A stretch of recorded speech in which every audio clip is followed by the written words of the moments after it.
This lonely news from Siberia, where the wind speaks louder than words when night falls. Tonight, the cold is brutal, far below zero, enough to make your bones tremble. Nadia, nearly 70, lives alone in an old wooden cabin, believing nature must be understood, not feared. Then, heavy knocking at the door. She opens it just a crack, and the icy gust slaps her face. Outside stands a large mother wolf, exhausted, rimmed with frost, breath steaming in the dark. She isn't here to threaten, she's here to plead. The wolf gently pushes forward a tiny pup, shaking, half-conscious, barely breathing.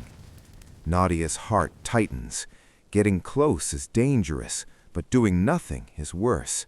She steps back, making space, permission without words.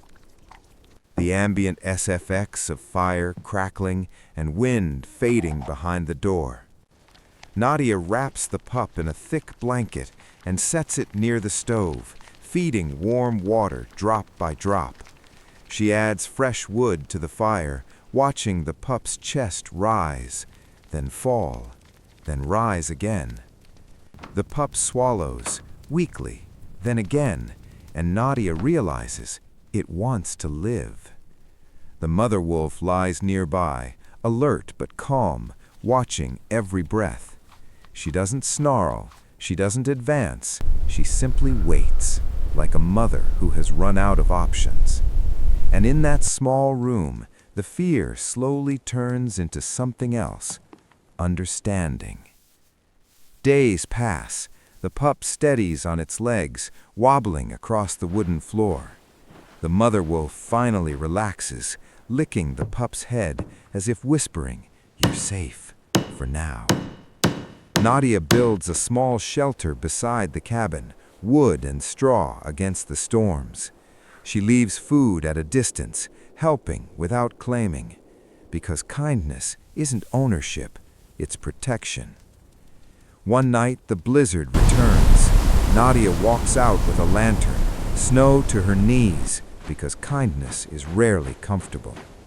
Inside the shelter, the mother wolf holds the pup close, safe. Nadia only nods, then turns back, letting silence say what words can't. A few days later, a distant call rises from the forest. The mother wolf's ears lift. Home is calling. She leads the pup away. The pup looks back once at the cabin, at Nadia standing silently in the doorway, then disappears into the trees. The cabin grows quiet again, but a new story remains in the air.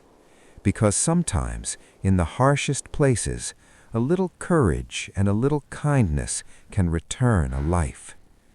Protect wildlife, respectfully, from a distance, and when help is truly needed, your small act may be their best chance.